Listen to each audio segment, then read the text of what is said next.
If you look at that period from then to now, did the gold price rise from 2000 to 4000, or did it fall from 4200 to 4000? In other words, did we get a $2,000 price increase or a $200 price decrease? And I think that matters. Mm. I think in the next 10 years that the nominal price of gold measured in US dollars increases substantially, perhaps threefold. I'm overweight gold because I think gold will do well for 10 years and because I've spent 50 years learning how the gold market works. But I don't need to increase my allocation to the sector because my allocation's already huge. Rickrule, a veteran investor, frames the gold market through a long-term lens that most traders overlook. He poses a simple but powerful question. Did gold rise from $2,000 to $4,000? Or merely fall from $4,200 to $4,000? That perspective, he explains, reveals the importance of trend over noise. In his view, gold's multi-year trajectory remains intact, with the potential for its nominal price to triple over the next decade as global debt, monetary instability, and inflation reshape capital flows. Rickrule emphasizes that understanding how the gold market truly functions, rather than reacting to short-term volatility, is the key to achieving lasting success. For him, this isn't about adding exposure, but holding firm to a conviction built over 50 years of experience. If you found this analysis helpful, make sure to hit that like button, share it with fellow investors who follow gold and silver, and subscribe so you don't miss the next big update. If you look at that period from then to now, did the gold price rise from 2000 to 4000, or did it fall from 4200 to 4000? In other words, did we get a $2,000 price increase or a $200 price decrease? And I think that matters. I think in the next 10 years that the nominal price of gold measured in US dollars increases substantially, perhaps threefold. What that means is that the blip that we've seen in the last 3 weeks is just that, a blip. And I think that you need to put that in context. I think this market has a long way to go, but that long way is going to be punctuated by blips like this and more severe often. And if your audience isn't financially and psychologically prepared for those blips, they're going to get shaken out for no reason whatsoever. I remember a blip called 1975, where the gold price declined by 50% over 9 months without derailing the gold bull market. So understand that this will not be stair steps to heaven. As to my selling, it had nothing to do with market timing. It had nothing to do with trading. It had to do with the fact that I thought that the junior mining shares had gone too far too fast. Specifically, I was able to sell 25% of my holdings in the sector and take out all of the money that I had invested in the sector since the year 2020. I was able, in arithmetic terms, to trade 25% of my upside in return for eliminating 100% of my at-risk downside. I was also able to shift the money, the proceeds, from a sector that I thought was, in the near term, fully valued, into places that I thought were more attractive. In particular, half the proceeds from those sales went into physical gold itself, a lower risk way to play the same game, and into the shares of 3 senior companies, Wheaton Precious, Franco-Nevada, and Agnico Eagle. In other words, I maintained the beta part of the trade and I gave up part of the alpha. And I looked at the entire investment that I have in that sector going back to the year 2000, not my legacy positions, not the ones I had tucked away in a safe deposit box, but my investments in the period 2020 to 2025. And I sold 25% of that bucket, not all my gold stock. And importantly, I redeployed half of the money from those sales back into lower risk gold investment. I see. In other words, with part of the proceeds, I bought physical gold. With some of the rest of the proceeds, I bought Franco, Wheaton, and Agnico Eagle. I decided deliberately to reduce my potential profitability in return for eliminating all of my risk. But I need to tell you that the GDXJ exposes me to some companies that I wouldn't buy under any circumstances. That's the nature of an ETF. They charge you very little to invest in a basket of companies, many of which you wouldn't otherwise invest in. I'm not going to add capital from other sources to my junior portfolio now. Mhm. I am going to redeploy the capital I have in the sector based on what I consider to be relative risk and relative reward calculations. To the extent that I buy a stock and learn I've made a mistake, which happens not infrequently, I won't wait to break even. I'll sell it and I'll redeploy that to other names in the sector. To the extent that I have in my portfolio a company, pardon me, that's misunderstood, and hence I think undervalued relative to where it should be valued. If it comes to be fully understood and fully valued, and there is an opportunity to redeploy that capital in another name that I think has relative undervaluation, I will certainly redeploy within the sector. I am not going to add new capital to that sector. Please understand, though, Danny, by any conventional analysis, I'm way overweight gold and gold mining stocks.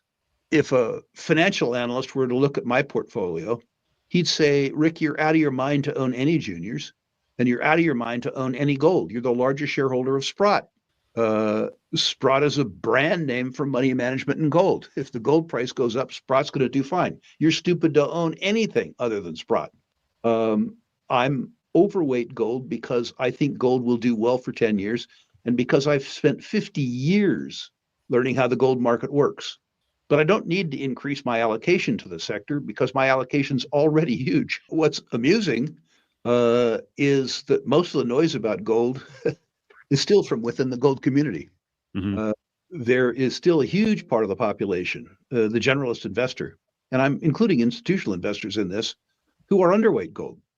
So while you and I have an overweight portfolio that's become overweight organically, one of the things I like about gold is it's still a fairly lonely trade relative to all of the other available asset classes. Veteran resource investor Rickrule highlights that recent volatility in gold is merely a blip within a powerful long-term trend. While others panic over a $200 dip from $4,200 to $4,000, he reminds us that the metal has effectively doubled from $2,000, a perspective that matters for disciplined investors.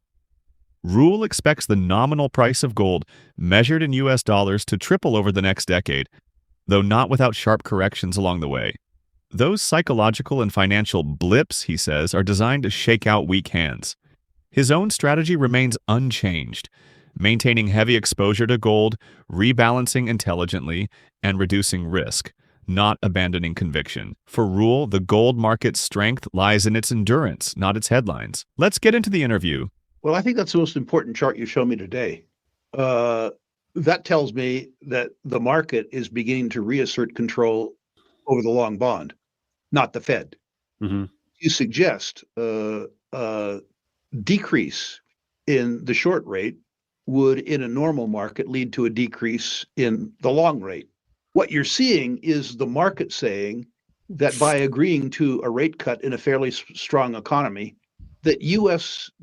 society has decided that they have no interest in defending the integrity of the U.S. dollar, and that the consequence of quantitative easing and this near-term rate cut is deteriorating uh, deteriorating market share of the US dollar as a medium of exchange and a store of value, that it is inflationary, that the market will need a higher yield on the 10-year in US dollar terms in order to maintain that exposure. That's an extremely important chart. The first 2 years of the Clinton administration, to see the Fed unable to control the long yield, I see that as being really crucially important. The Fed and excess liquidity in the market drives the short rate. I own myself a lot of very short duration bonds because I feel that we're in a market where it is important for an investor to maintain liquidity. But I also understand that having that liquidity costs me real yield. If you are an investor who believes that the CPI is a relevant gauge in terms of understanding the real purchasing power of the US dollar, then you don't need to be concerned. I look at the CPI number, 2.9, as farcically understated. I believe that the deterioration of purchasing power of my US dollar savings is more like 8%. if you believe that the deterioration of the US dollar is at 8%, owning deposit products like the US 1 or 2 year Treasury getting paid 4% means that you're losing 4% a year compounded on your savings. I do that because I understand the need for liquidity in a period where I think it's not unlikely that we experience challenges. I have zero interest personally in owning any debt security with a duration longer than 3 years. Uh, to me, the arithmetic around the US 10 year, and that chart says I'm not alone, is that I get paid 4.5 in a currency where the purchasing power is deteriorating by 8, which means rather than making 4.5, I lose 3.5. Losing 3.5 a year every year for 10 years, which is to say 3.5% compounded, means I give the US government $100,000 and they give me back 60,000 in purchasing power. Not very attractive for me. If there's a 2008, the Fed's ability to stick handle it is dramatically reduced. If you've already used up all of your gasoline, before the event takes place, you have much less gas to use. That would be my fear from their perspective. If there's enough confidence left in the economy and they drive the short rate down long enough, that group of people who I call the yield whores will likely pull down the long rates. In the mortgage market, as an example, conforming loans, FHA, that kind of thing, Fannie Mae will continue to catch a bid as long as they're perceived to be relatively riskless assets. I myself don't consider them to be relatively riskless assets because I have a memory that stretches back to 2008. But if the government is able to restrain concern around credit quality, and if they drive the near-term rate low enough, the long-term rate probably begins to follow as the yield curve steepens. For those investors who are unconcerned about credit contagion or unconcerned about the deteriorating purchasing power of their principal, likely will be forced into the longer end of the curve. That's not a game I'm personally willing to play. I don't have any interest in the long end of the curve. I'm not one who's going to say that confidence vanishes overnight and the consequence of that is that they have a catastrophe. I don't know. I'm just not interested personally, Danny, in finding out. Rickrule highlights a fundamental shift taking place in global markets. The long bond market is beginning to take control back from the Federal Reserve. In his view, the recent divergence between short and long-term yields signals a loss of confidence in the US dollar's integrity. By agreeing to rate cuts in a still strong economy, policymakers are effectively choosing inflation over stability.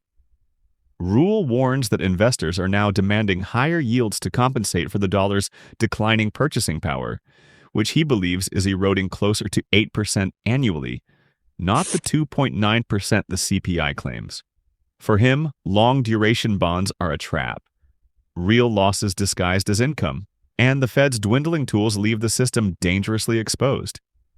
If this gave you value, smash that like button, share it with those paying attention, and subscribe so you don't miss what's coming next. Stay alert, stay prepared, and keep stacking tangible assets.